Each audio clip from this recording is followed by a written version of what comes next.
Oh guys, New York was supposed to be their big moment. Harry and Meghan were meant to show up like the ultimate power couple who had everything. Love, money, and freedom. Cameras ready, lights flashing, every angle screaming royal comeback. Meghan walked in, wearing custom Armani and enough diamonds to blind Times Square. And Harry, he looked like he'd rather be anywhere else. His smile didn't even reach his eyes. People who were there said the tension between them was so thick you could cut it with a knife. Meghan worked that red carpet like she was made for it. That smile, that pose, that confidence. But when she turned to look at Harry, the poor guy's face said it all. He looked like he was stuck in a scene he didn't want to be in. And here's where it gets interesting. When the night was over, they didn't leave together. Meghan reportedly ate dinner alone. Harry disappeared into the night.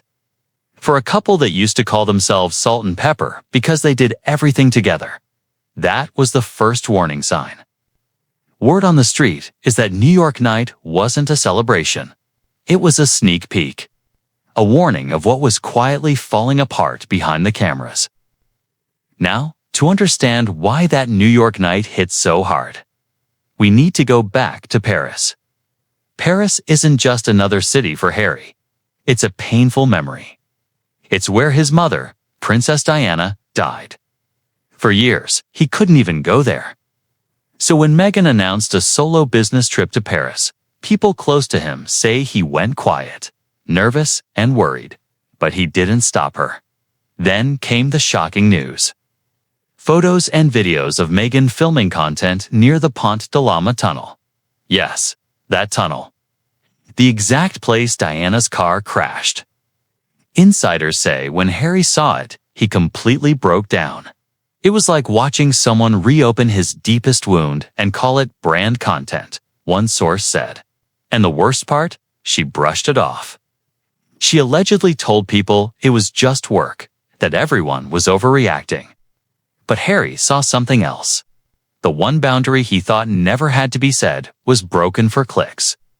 From that moment, people close to them noticed the change. The easy laughter disappeared. The hand-holding stopped. The warmth drained out of the room. The Paris trip wasn't just a business move. It was the turning point. The moment his pain collided with her ambition. The moment the fairy tale started to crack for real after Paris, nothing was the same. Insiders say Harry was never really angry. He was hurt. That deep, quiet kind of hurt that doesn't show up as yelling, just silence. He trusted Meghan completely. Believed she understood his pain better than anyone else on earth. But after that trip, it was like a light went out in his eyes. People close to them say Meghan acted like nothing happened. She went on scheduling shoots, meetings, appearances, her usual routine. But people around Harry noticed it right away. The laughter that used to fill the space between them was gone. The loving touches were replaced with polite distance. Allegedly, that was when he stopped fighting for the spotlight and started pulling away from it. Meghan brushed off concern, saying it was all blown out of proportion. But word from their circle is simple. That was the moment the marriage started suffocating. The trust that held them together just didn't survive what happened. It wasn't a fight. It was a crack. One that would quietly bleed into every red carpet, every photo opportunity, every forced smile after that. And now enter the man who's always there. Marcus Anderson. If you've followed Meghan long enough, you know the name. Stylish, well-connected, the kind of guy who knows everyone worth knowing. He was there in Toronto during her Suits days. He's there in Montecito now, and somehow he's always right by her side when big moments happen. People in their circle have a saying. There are 3 people in that marriage. Harry, Meghan, and Marcus. Now, don't get it wrong. This isn't a love triangle. It's a power triangle. Marcus is more than a friend. He's a gatekeeper. The Soho House crowd, the Hollywood elite, The private dinner parties where the real deals get made. Marcus has access to all of them, and Meghan knows it. He introduces her to producers, connects her to powerful people, suggests which connections are worth making. One insider put it bluntly. He's her bridge to the world she's always wanted. The world that makes Harry deeply uncomfortable. At events, Meghan lights up when Marcus is around. She's animated, laughing, glowing. And Harry, he fades into the background, checking his phone, holding a drink he never finishes. Looking like he's silently counting the minutes until it's over. Sources claim it's not anger. It's something worse, being invisible. He's watching his wife shine in rooms he doesn't belong to anymore. The prince who gave up a kingdom now looks like a guest in his own marriage. Fast forward to that fancy Humanitarian of the Year gala. The night that turned out to be less about compassion and more about expensive clothes. The setting was perfect. Chandeliers, champagne, and the world's cameras waiting for a royal comeback. Meghan showed up in a custom Armani gown, worth more than most people's cars. Harry beside her, looking like he'd rather be on another planet. They walked that carpet for charity, but the vibe was pure performance. Meghan smiled for the cameras. Harry clenched his jaw, and the whispers started again. Is this really about helping people or just staying relevant? Inside the ballroom, Harry gave a speech about greed and corporate corruption while wearing a designer suit and living off multi-million-dollar brand deals. The irony wasn't lost on anyone. Meanwhile, Meghan turned the stage into a runway. Perfect makeup, diamonds sparkling, soaking in the attention like oxygen. When they first landed in California, it was supposed to be happily ever after. No royal duties, no strict schedules, no constant palace cameras, just palm trees, sunshine, and freedom. They bought the Montecito mansion, 15 bedrooms, endless gardens, gates taller than dreams. Harry called it peace. Meghan called it a new chapter. But sources say that behind those gates, peace and power were at war with each other. Harry wanted normal life, school runs, walks with the dogs, nights without cameras. Meghan wanted empire, podcasts, partnerships, power dinners. She wasn't chasing peace. She was building a brand. And that's when the shift happened. He thought they'd escape the crown. But the crown followed them. Only now it shined in the form of sponsorships and production deals. These days, it's not fights that define them. It's silence.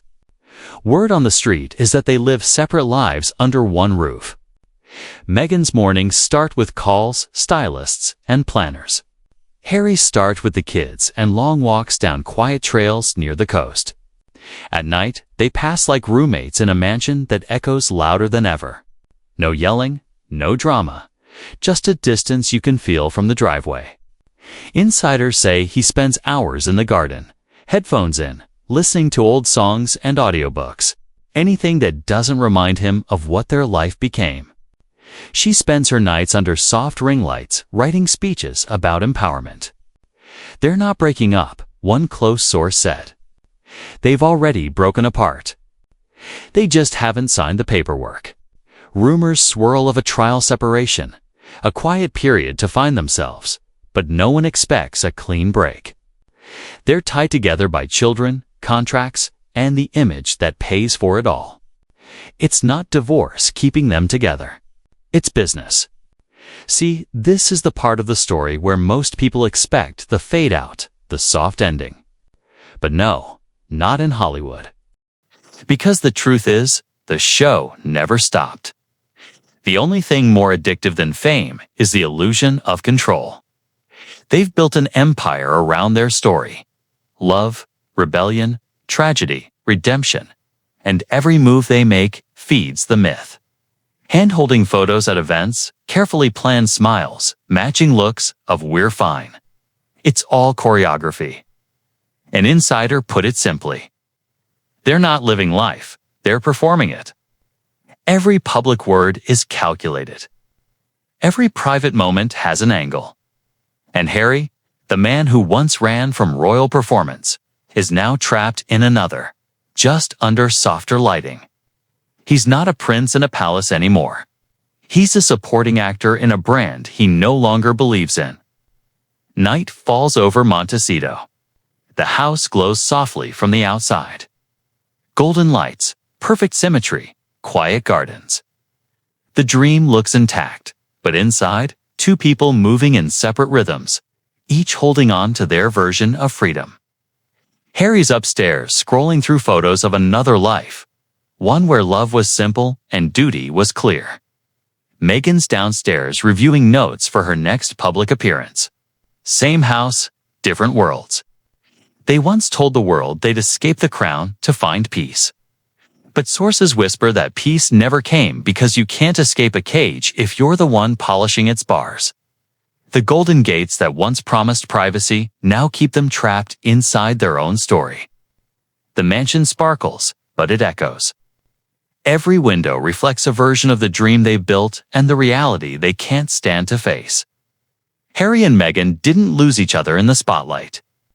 They lost themselves trying to stay in it.